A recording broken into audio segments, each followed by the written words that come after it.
How did you know you were ready to take that plunge? And was it terrifying?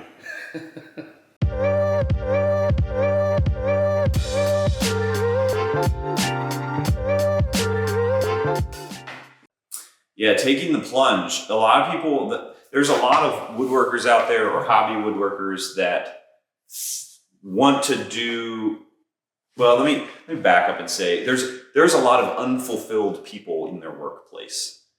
In my past business experience, we did a lot of skill set profiling, use different softwares with HR and onboarding to like judge people's natural bents. So you have people that are naturally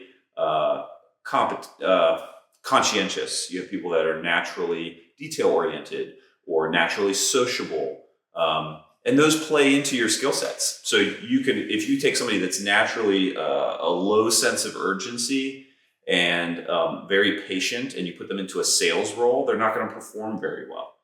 Sales needs to have high sense of urgency and super high social. Or vice versa. If you take somebody that's super high sense of urgency and you put them into an accounting role, you're going to have lots of mistakes. And so we're all wired for different things. And so we live in a culture now where everything is fast paced.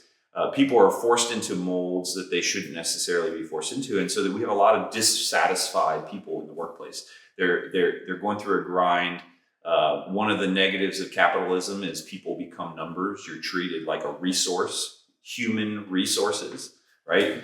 Your time and your identity become wrapped up with, corporate profit margin numbers and, quarterly progress reports. And so what about you as an individual? What makes you fulfilled in what you do? And so you have a lot of hobby woodworkers that are like, man, I wish I could just do this, right?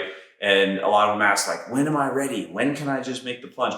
And there's a lot of surrounding questions there. And one thing I always tell people is like, yes, it's a niche. It's a niche thing. It's very low margin, especially in a world where we have mass-produced wood products that most of our hardwoods in North America are getting exported, turned into cheap furniture and shipped back that we can buy on Wayfair and other online sites for really, really cheap. And we live in a disposable culture.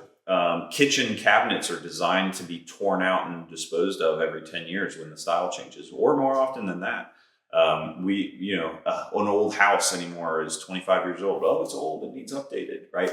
We're putting freaking vinyl plank floors in homes, right? I live in a house that was built over 125 years ago on the same heart pine floor.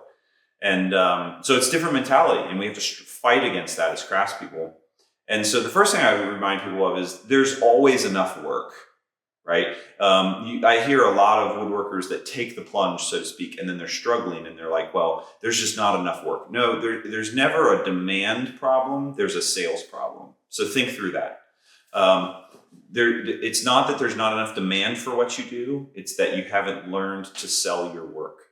And that's a hard one for a lot of us to swallow. I'm not naturally gifted at sales. I've had lots of sales training. And so I've had to overcome those incompetencies, but there's never a demand problem. If you just take the city that you live in, let's say you live in a small city that's like 50,000 people. I would consider that a fairly small city. And then you say 10% of those people need a new dining room table in the next year. You couldn't even begin to build all those dining room tables.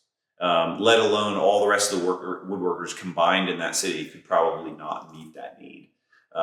And so when you stop and think about that, when people are concerned about competition, it's an ego thing, right? Well, this guy over here is doing the same thing and he's undercutting my price. And yes and no, serve your people well, serve your clients well. Chances are if somebody else is getting more of the business than you, it's not just because their price is cheaper. It could be that they're serving people better. It could be that they are more skilled in an area of sales, which is basically helping people understand the value in the product you're trying to offer. So that's one thing to think about if you're going to go full time building furniture. It's not a supply and demand problem with being able to make it. It's a sales problem. Can I market and sell myself in a way that I can actually collect deposits on furniture jobs on a routine basis and produce the work at a consistent level to exceed people's expectations and keep that rotating and rolling all the time. Another thing I remind people is a lot of people are like, well, it's my passion and my joy now. And if I do it full time, then, that maybe that will destroy it for me. Yes, that's true. But more often than not, what happens is that just as woodworking may be your passion, right? Your escape from your day job that you hate. It could be something that fulfills you as an individual. Building a business is an equally valid craft in itself. Serial entrepreneurs, it doesn't matter whether they're trying to run a coffee shop or a distribution company or a car lot. It doesn't matter because it's not about the actual tangible asset that they're dealing with. It's about building something. It's building that organism of a business. And if that in itself does not excite you, then you should probably not go into business for yourself. That needs to excite you equally as much as getting out in the shop and making a piece of furniture. And so often what happens is somebody takes the plunge, they jump head in to build furniture full time, and building an actual business, building a brand, building an organism of a business does not excite them. And so they get burned out because building a business is in and of itself a craft. And so, you should probably, if that's the case and you want to build furniture full time, maybe you should actually be an employee somewhere at a well-known furniture place or someplace that you can work with your hands.